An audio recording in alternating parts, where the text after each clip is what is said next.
Fear God, obey God. Love God, pursue God. Love God, love others, make disciples. End of the day, if we could stay on that simple mission, life would be so much more encouraging for us.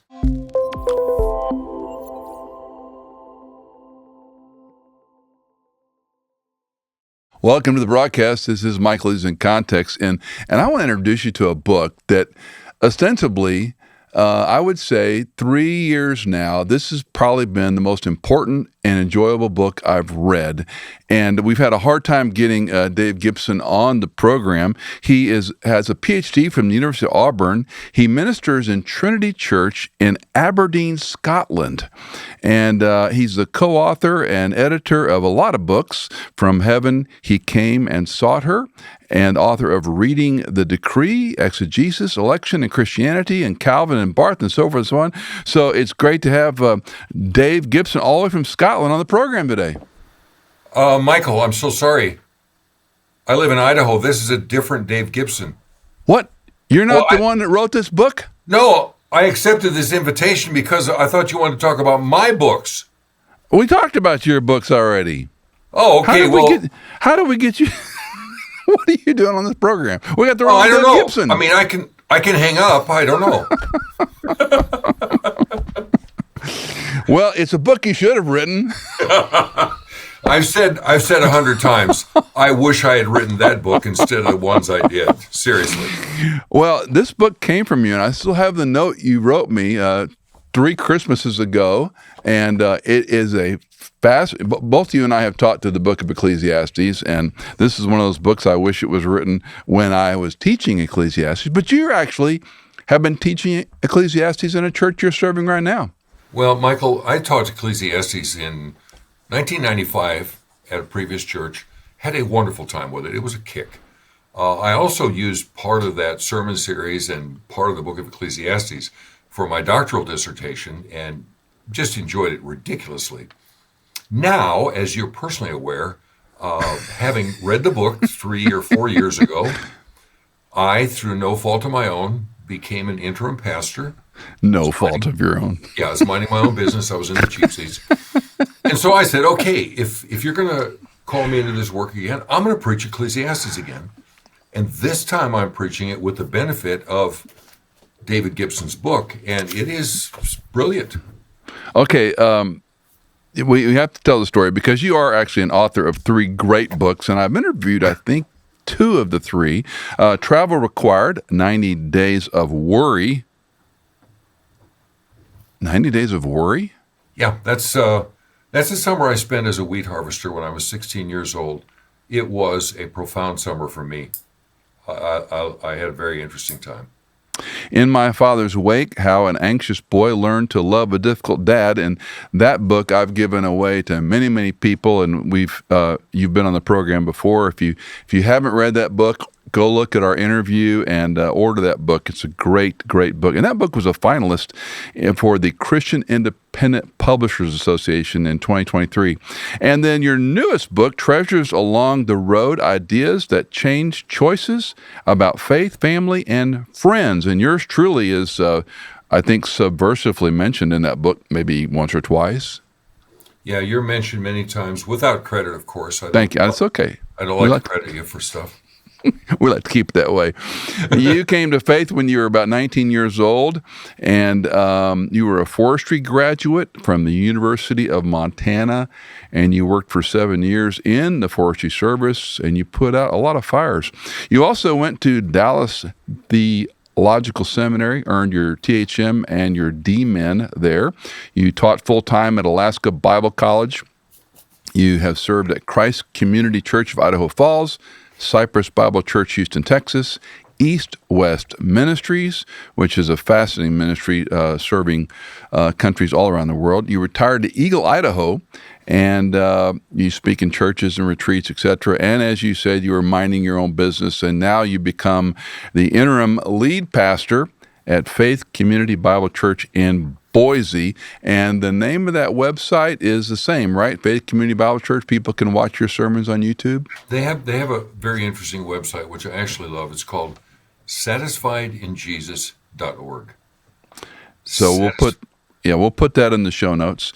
You and Kathy, 50 years of marriage, 3 children, 10 grandchildren.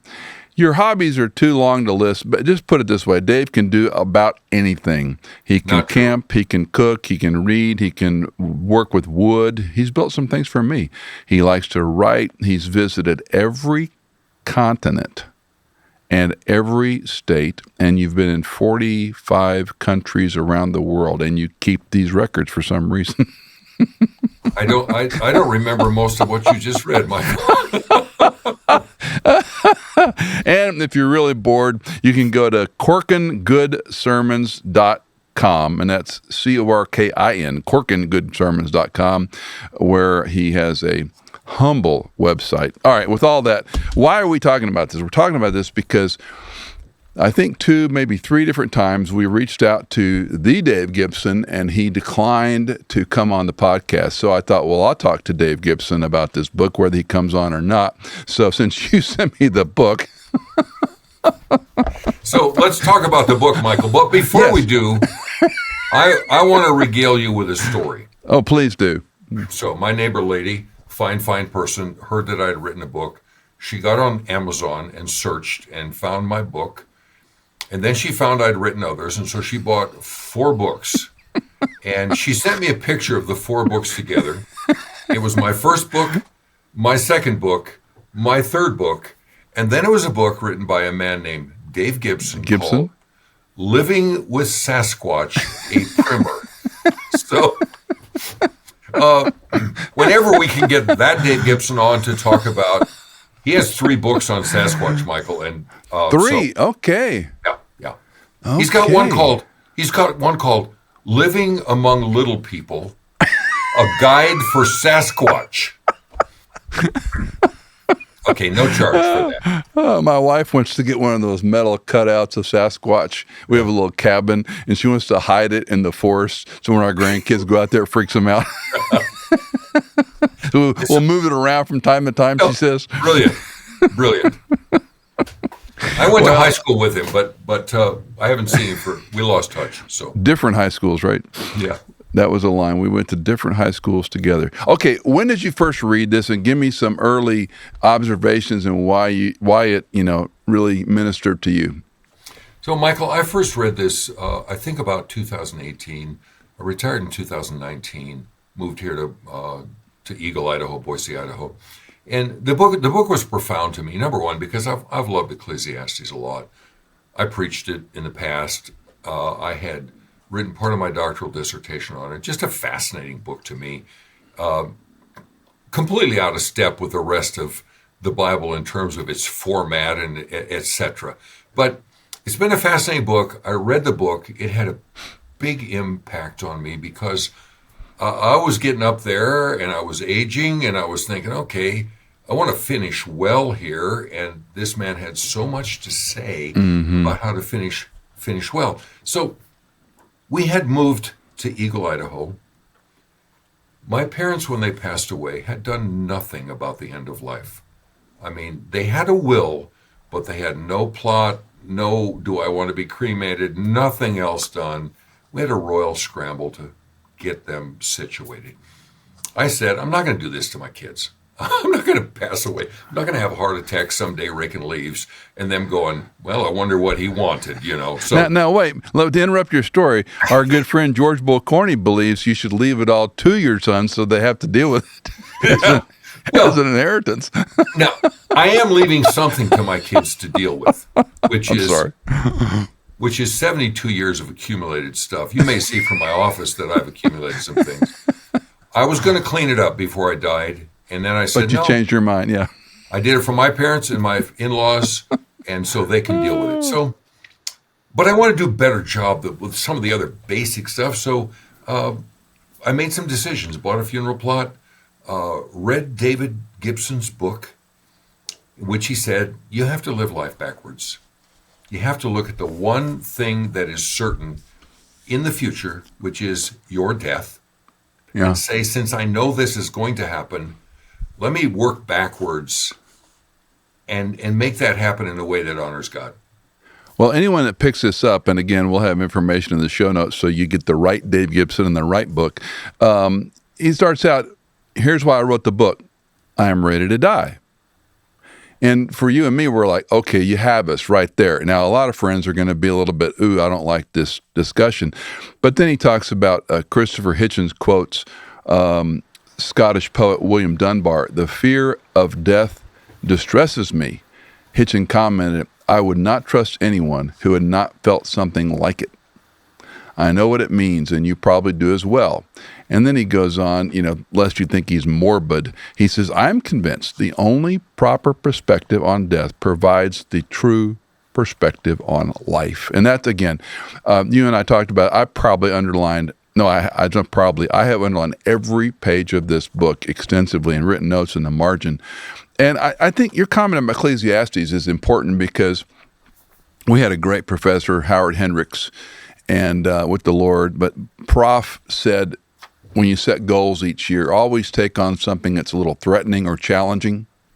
And, we've done various things. You and I both read through the Bible. We've studied a book of the Bible for a month. Well, I ended up studying Ecclesiastes for 3 years. I started out, and I did it for a month. And this was when I actually could work pretty well with the Hebrew text. And I was doing copious morning devotions with the rapidograph. Most people won't know what those are. Yeah, exactly. In the margins of my Bible, writing these notes, and I couldn't leave the book. In fact, I fell so in love with it, it was hard at 3 years. There's other books in the Bible I need to study. But the point was, when you come to something in the text, Isaiah, the 2 books I call them, Kings, Chronicles, Samuel, where they overwhelm you, you sit with those for a while, and it will blow your mind. And Ecclesiastes became ostensibly one of my favorite books. I hate to say favorite books, but you know what I mean. I enjoyed it so.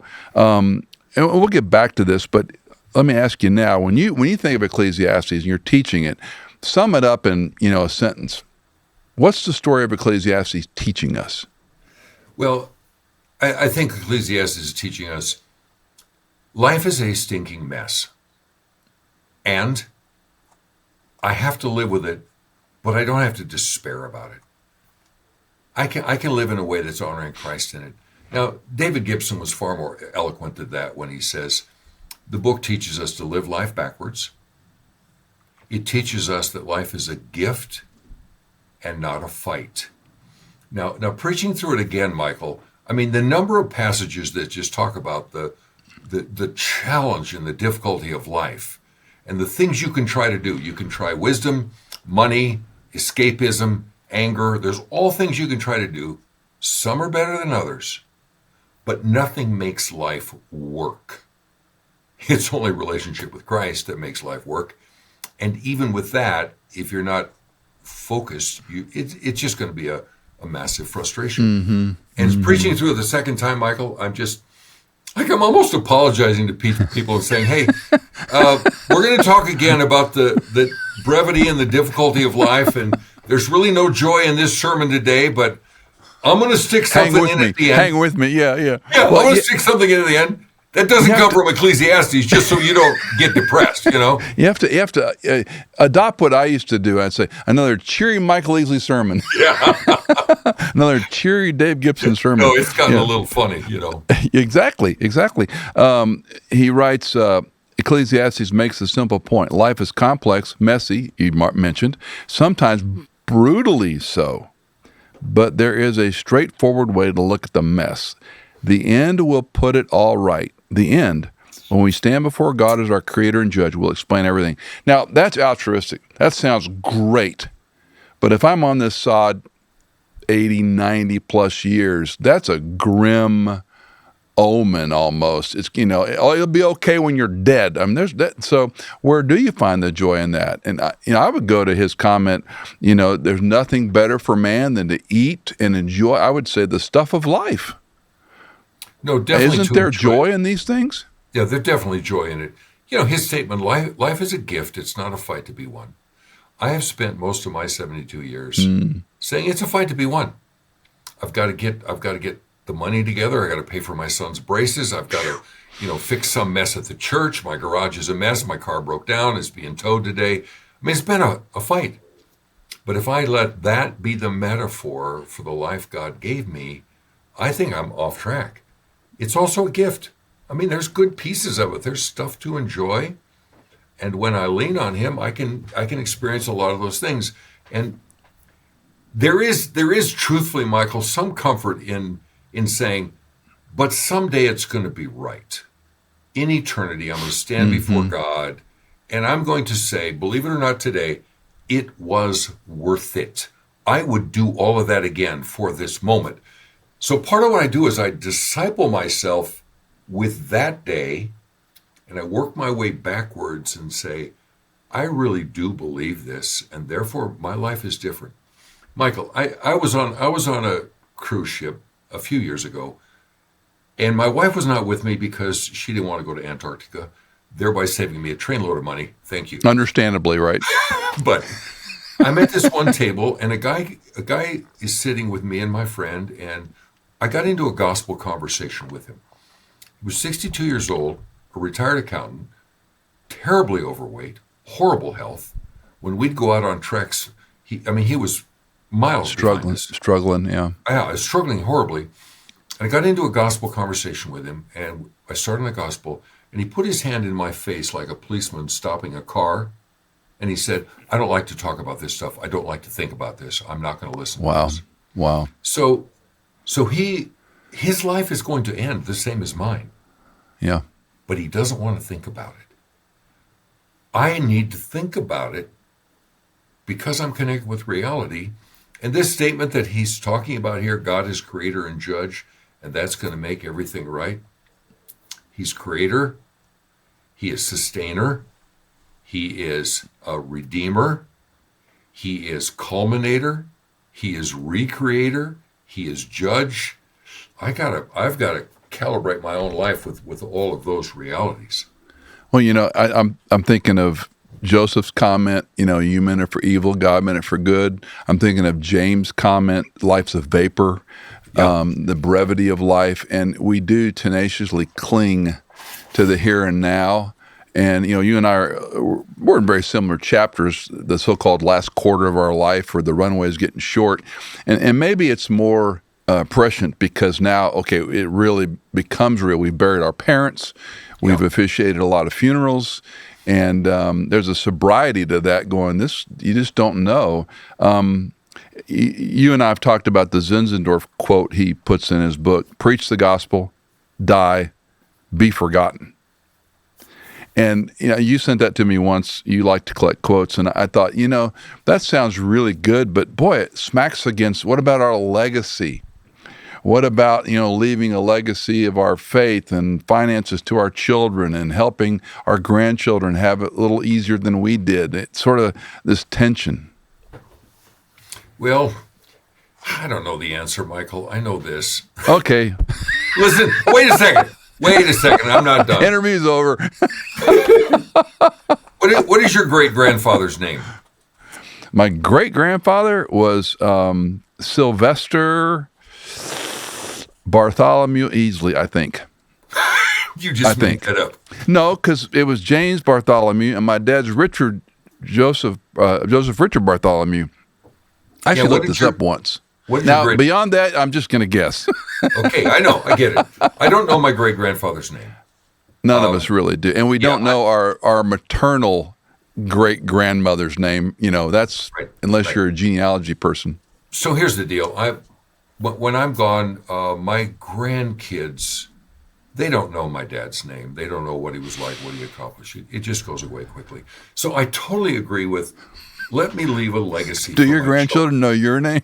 No, I don't know their name, but they know mine. Sorry. Yeah. Couldn't That's the problem with derailing a man of my age, What was I saying? You get back on track better than me. Okay, next question. I want to do something for my grandkids, my kids, not only by way of a little bit of financial help, but mostly by way of who was the man and did he honor Christ, etc. I've said for years, I want to die in a way that honors Christ and gives courage to my children. And therefore, am I living life backwards to do that? Am I going to? Let me interrupt you. Do you know of others who would say their grandparents' life of faith impacted them? I do. Grandparents, I do. And Yeah. I especially know people, Michael, whose parents weren't walking with Christ, but their grandparents stepped in. And The number of grandparents that seemed, I mean, Cindy's case in point, she often refers to her grandmother as, a pretty strict lady, but essentially it was her faith and her prayers for her grandchildren and undoubtedly her grandchildren's spouses that I think really put the fingerprints on Cindy's life and on mine. there's no doubt, my friend. And I kind of came to a conclusion years ago that said, I am the source of grace for my grandchildren. When we're parenting, my theory is we're too much about law. You be a good person. How does this make me look? Because I'm a preacher and you're out there, you started a field on fire. How does this make me look, Hey. Hey, so my grandchildren need grace. I am their main source of grace. You need some grace also, and I'm about to give it to you. That's a graceful dope slap. Yes. Under the sun is one of Solomon's favorite expressions for talking about a worldview, our todayness, our mundaneness. Why do you think we spend so much of our time chasing after bigger, better, newer, more, something exciting? It's not, and again, Solomon, wine, women, song, wealth, he had everything, and he concluded it wasn't going to offer you what you thought it would give you. Okay, Michael, I have a theory that human beings are wanting machines. Insatiable. We stamp out wants faster than a manufacturer of keychains. I mean, we are just extremely good at it. And so in our pressing for the stuff we want, we forget about what we already have, which is ridiculously valuable. What does Dave Gibson need? What does Michael Easley need?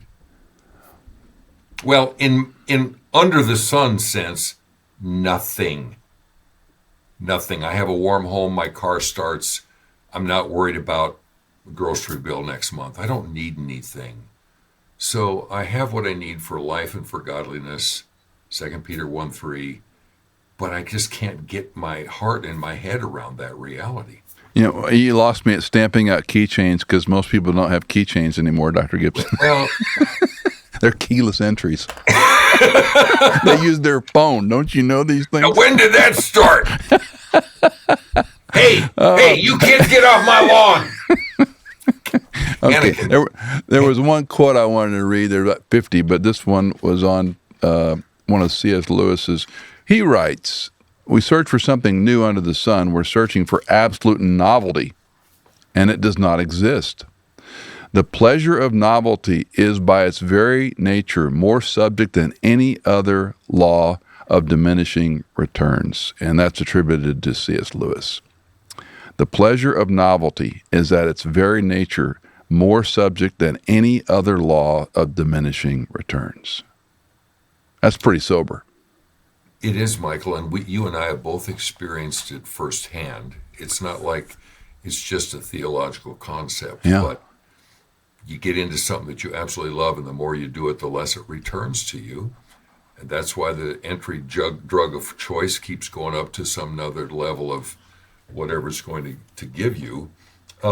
Michael, Ecclesiastes 7:29, along that line, I have found only this, that God made men upright, but they have sought out many devices.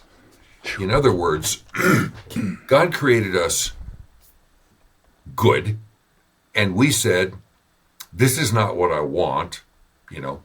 Eve being deceived and Adam making a choice to eat the fruit and stay with Eve, and us saying, I love God, but I want. I've got these other devices.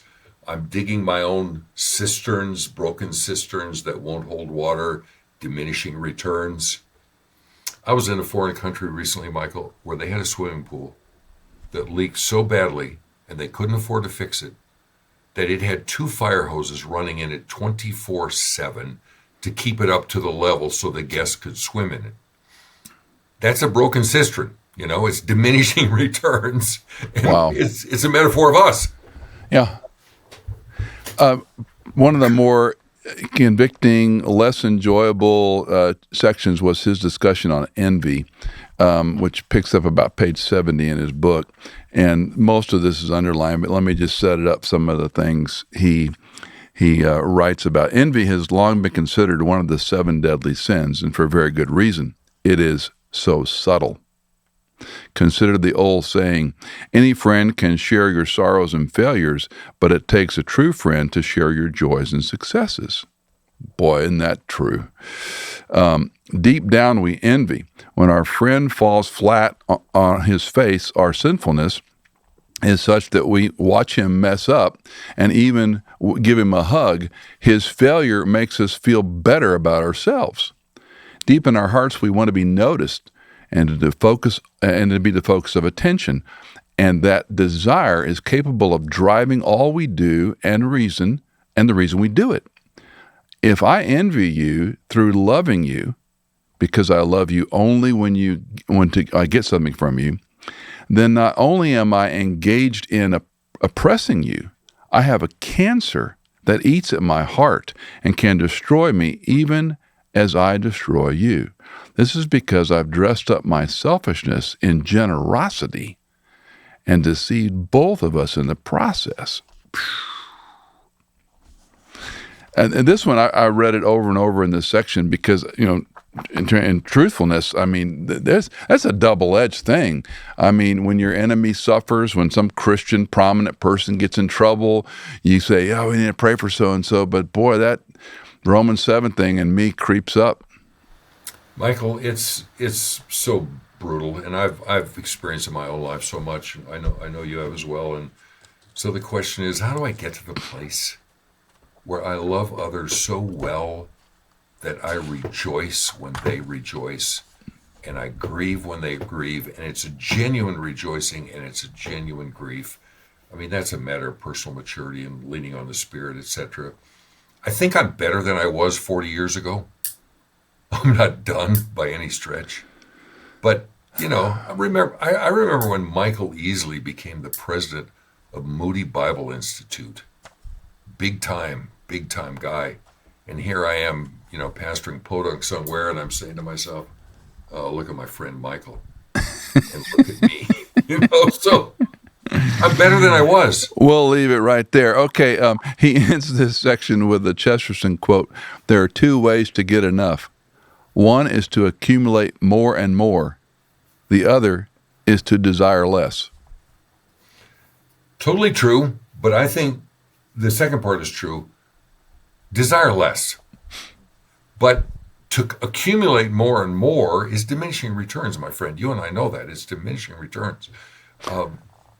What's the other quote? You can either want what you don't have, or you can want what you have. And when you want what you have, then you can be a content person, like Paul said. I'm content in anything. I can be rich. I can be busted. I'm a happy man. I've learned contentment, which I remember doing one of my early word studies in Greek on the word contentment, which means enough. That was quite revelational, going, it's enough to say there's enough. The bigger, better, newer, more thing drives us. What was, you had Haddon Robinson as a professor and friend. What was his comment about the car? I always get it mixed up. It's today's new car is tomorrow's trade-in, or yesterday's new car is tomorrow's trade-in, and what was it? Yesterday's junk? I get them mixed up. You recall? Yesterday's new car is today's trade-in and tomorrow's junk. There you go. I knew you'd get it. You saved me. Well, that was a paraphrase. The guy was brilliant, but he could craft a phrase, couldn't he? I used to say that I only remember 10 sermons and 6 of them were Haddon's. So he only had 6, though. That was the difference. If you only had to write 6 sermons, you could be as good as Haddon Robinson. I'm kidding. Another section, he talks about the invitation of death. This is on page 95. He says, we might think the clue is in the word, potential. Is all about potential, but death for the believer is all about fulfillment. Christian parents might have hopes and dreams and prayers for their children, but at the moment of death, and only at that moment, does anyone perfectly receive all that Christ has won for them. Death is the fulfillment of life, and the fulfillment is better than the potential. And boy, that just works cross-grain, Dave. We think so much about potential in life, and you and I've got grandkids, and we see their potential. Their gifting, their athletic, their mind, their readers or not readers, their, whatever they are. And we see, there's so much potential in this kid. And so is it check and balance, or is it just perspective? Well, it's perspective, I think, Michael, because, I just preached this passage 2 weeks ago, and I was forced to rethink about this. And Koheleth, he said, better is the day of one's death than the day of one's birth. Yeah. And as Gibson said, birth is potential. This child might be the one who invents cancer, but it might be the one who's a lifelong drug dealer too. This has not been sorted out. Yeah. Death is about fulfillment. The race is run. Whether I know Christ or not, the race is run. You and I have done so many funerals. I went to a funeral that probably, 15 people stood up at the open mic, and 13 of them said, he loved rum and Coke. Here's his epitaph, rum and Coke. Wow. I did another one where he said he always gave $100 tip. Here's his epitaph, $100 tip. I went to one recently, Michael, a lifelong believer who had served Christ full-time for 50 years. 12 people spoke. I counted them. 11 of them were so choked up they could hardly talk because of what he had meant to them. And I walked out of that room saying, I am an also-ran in the Christian faith compared to this guy's dedication. Mm-hmm. You learn more from a coffin than from a cradle. Mm-hmm. And I'm thinking about it more because I'm old, but it's true. Cindy and I have commented, and you and I have officiated a lot of funerals, and we did one in the last year or two. A gentleman, I didn't really know him. We chatted at church occasionally. This guy's story was incredible. All the things he'd done in life. And I was like, why didn't I know that about him when he was still alive? And I could have learned and heard some, great regaling stories about this and that and his businesses. And the last chapter of his life, he'd gone into public education. And I had more than one occasion made some negative comments about public education. You need to get your kids out of it and homeschool them or tutorial or something. He came up to me one time and he goes, we need to talk. And I was to learn later he was trying to reform the system, that he was retired, but he said, look, we're never going to get everybody out of public schools. Right. So why don't we go in there and do something good?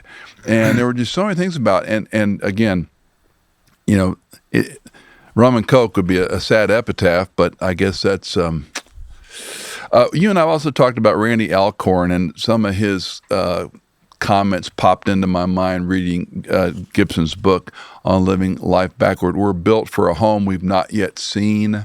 I think that's one that I'm probably paraphrasing Alcorn, but that also gives me more of a chin-up look at the future as opposed to the runway is getting short, is that this is a preparatory program, and we're going someplace that's going to far exceed imagination, not just from a thrill part, but just a change of perspective. No more sin, no more cancer, no more pain, no more guilt, no more shame, no more regrets, no more lost leader. This is going to be a new heaven and a new earth.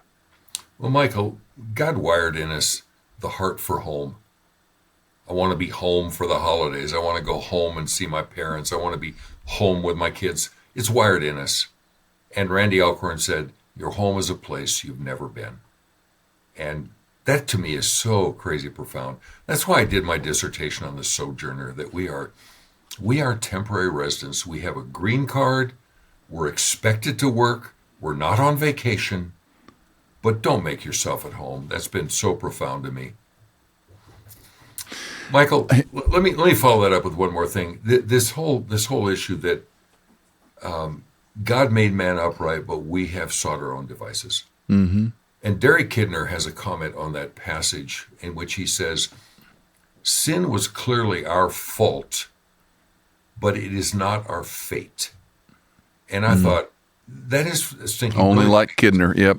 Yeah. The first words in the Bible are, God created the heavens and earth, and it was good. God made male and female, and it was very good. The middle words of the Bible are, we have all sinned and come short of the glory of God. But the end words are, behold, I'm making all things new. Come quickly, Lord Jesus. So part of what we have to keep saying is, sin was our fault, but it's not our fate. The first word in creation was, it's good.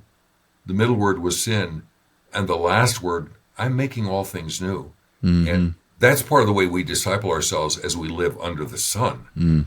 His section, and this is called From Death to Depth, in his book, he says, to die well means that you realize death is the limit God has placed on creatures that want to be gods.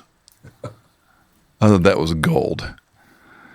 To die well means I realize death is not simply something that happens to me. It happens to me because I'm a sinner, back to your observation. I realize that, in a sense, I cause my own death. To die well means I realize every time I see a coffin, it preaches to me that the world is broken and fallen and under the curse of death, and I am part of it. It means I realize I am not owed 70 years and 10 by God. It is only because of his mercy that I'm not consumed today. To die well means realizing that from the day I was born, I have lived under the sentence of death, and that I am amazed that God spared me this long. I have been heading for death since the moment I was born. I love Jesus more now than anyone else, and I'm happy to go home to him. It's brilliant, isn't it? I don't know what happened in America where we said we have to deny death, as David Gibson says, stop playing, let's pretend I'm not going to die. Everyone else is going to die, but I'm not going to. I got to stop playing that. And we've got this thing where if someone's getting ready to die, we spirit them away from family and friends, and we never see the body, and it's all in a casket, etc. Whereas in the old times, you died in the living room. Your kids saw it, your grandkids saw it, your neighbors saw it. They all came in. It's true. It's real. I mean, so many kids today have not even been to a funeral, let alone seen the body. And I mean, not advocating something, take your kids to see the body, but. I when my father died, I basically encouraged all of my 4 children to go up and look at Papa in the casket. And I can still remember probably 2 of them clinging behind my leg with the open casket. And I patted his chest, and I brushed his hair. It was a little disheveled, and I brushed his hair, and I said, this is Papa's suit of clothes. He's not going to hurt you. He's nothing to be afraid of. Now, whether that made a mark or not, I don't know. Yeah. But there is this aversion to all things. I mean, again, you and I probably said the same thing at a memorial, or now we call them a celebration of life, or we say it's more, your presence here means more to the family than you may know. What you say is unimportant. Don't say something glib like, he's gone to a better place, or God knew it was better if he died early, or some nonsense we've heard so many people say, foolish, and it's immature, and it's nervousness. They're trying to say something. It's not always, they're ill-intended. But we are a culture afraid of death, and we've anesthetized it. I was in Nigeria. It's probably happened to you when you've been abroad as well. I was in Nigeria in a bush in a village where a man died. And that day, women in the village came out, prepared his body. Men dug a hole, and that thing was 20 feet deep with a step in it. And it's hard clay, and they dug a hole, and they buried it, and the whole village came out, and they were mourning and weeping and singing. And it was real. It was a part of the village life. And I thought, that's a way to do it. Michael, It's right here. It is. And one of the most profound days of my life, I was pastoring in Idaho, and a friend of mine, a young lady, died in Montana, and her parents asked me to come up to the funeral, which I did. And I gave the funeral sermon in a gymnasium. She was very well liked. She was only 28, Wow. died of some cancer, and the gym was packed in this little town. And then we went to the cemetery, which was like 30 miles away, up in the Absaroka mountain range. And we're driving, following the hearse. We get up to this beautiful little cemetery in a meadow in the mountains. It's raining. They have dug a hole with a backhoe, and they take it over there. They lower the casket with a chain and a backhoe down in the hole. And then we, all of us, filled it in. And I mean, I'm there in my suit with a shovel, throwing dirt as it hits the casket, and her brothers, her sister, her parents. I mean, Michael, I will never forget that day and say, we all come to our end. It was profound for me. I mean, I'm talking 25 years ago, Michael, and I can see it like, I'm standing on the edge throwing in. Made an impression. Yeah. We when Howard Hendricks passed away, Mark Bailey and I were very kindly invited to the graveside, and it was family only, but they asked us to come. And Wendell Johnson did a fabulous job speaking at the graveside, but Mark and I are kind of Mutt and Jeff. He's a little shorter than me, and I'm kind of lunkhead taller than him. And we're standing there, and we're watching him put his coffin in the ground, and we're crying like two schoolboys. Yeah. And and they had 3 workers in the bright yellow vest with hard hats lowering the casket down on the ground. And Bailey, in his inimical way, leans over and says to me, when it's all over, 3 guys put us in a hole in the ground and throw dirt on top of us. Yeah. And we just sobbed. And it's like, there's but the side of it is, there's no tears in heaven. Cliche song. There's no tears in heaven. I mean, we have gone from the land of dying to the land of living, as Prof said so often. And yet, so here ends the tension, and we'll conclude with your observations. We're not trying to be morbid as he begins the book. It's not a depressing, you're going to die, everybody's going to die. It's not, this sadness with which we live. So how do we live, which is Kohel's question, how do we live knowing the day of our death is imminent? We want to live well, but we have to keep this idea in mind that, our time is short. This is not our eternal home. We weren't made for this eternally. We're made for something else. Well, I'm going to cheat, Michael. I'm going to read a couple verses. Ecclesiastes 12:13. The conclusion when all has been heard is this: fear God and keep his commandments, because this applies to every person. For he will bring every act to judgment and everything which is hidden, whether it is good or evil. Fear God, obey God. Love God, pursue God. Love God, love others, make disciples. End of the day, if we could stay on that simple mission, life would be so much more encouraging for us. For you and me, Michael, and for David Gibson, death is not a morbid thing, I mean, I'd rather go out what I call the Uncle Steve method, where my brother-in-law took a nap on the couch and woke up in heaven, I'd rather go out that way than the 28-month wasting away with cancer, Yeah. But whichever way we go out, it's a short time that we're on this globe, buddy. Michael, I had a friend who was preaching, huge church. He takes a line of string that is, it's 50 yards long, and he has people hold on both ends. And he says, I tied a knot in the middle of this string. You can't even see it from your seat. Good. That's your life. Yep. Yeah. That'll preach. It will. Okay. The real Dave Gibson, I've been talking to for the last 45 minutes. The other Dave Gibson, who won't come on the program, wrote a book called Living Life Backward. And as always, information in the show notes. If you're listening on a podcast or watching on YouTube and don't have an opportunity to catch the information, it's always in the show notes. Dave, always great talking to you, my brother and friend. Thanks for sending me the book 2-3 years ago. It's been fun, and I've given probably 25 away this end of this year as gifts. So it's a great text and a good reminder. This earth is not our home. Amen. Thanks for having me on, brother.